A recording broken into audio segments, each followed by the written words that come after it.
ప్రస్తుతం తెలుగుదేశం పార్టీ సభ్యత్వ నమోదు కార్యక్రమం శరవేగంగా జరుగుతున్న విషయం తెలిసిందే.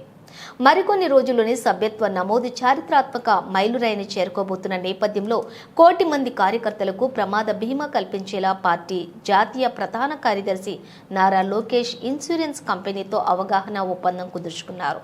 ఉండవల్లి నివాసంలో జరిగిన కార్యక్రమంలో ఈ మేరకు మంత్రి Lokesh United India insurance, pragmatic insurance broking ప్రతినిధులు MOUపై సంతకాలు చేశారు.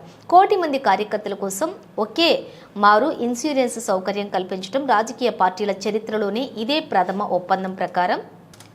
ఒప్పందం ప్రకారం 2025 జనవరి 1 నుంచి 2025 డిసెంబర్ 31 వరకు కోటి మంది కార్యకర్తల బీమా కోసం తొలి విడతలోనే 42 కోట్లు పార్టీ చెల్లించింది. వచ్చే ఏడాది కూడా దాదాపుగా ఇదే మొత్తంలోని ప్రీమియం సొమ్మును పార్టీనే చెల్లిస్తుంది.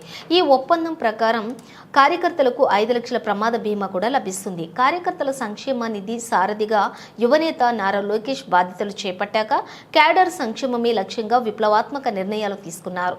కార్యకర్తల సంక్షేమానికి ఇప్పటి వరకు 138 కోట్లు ఖర్చు చేశారు.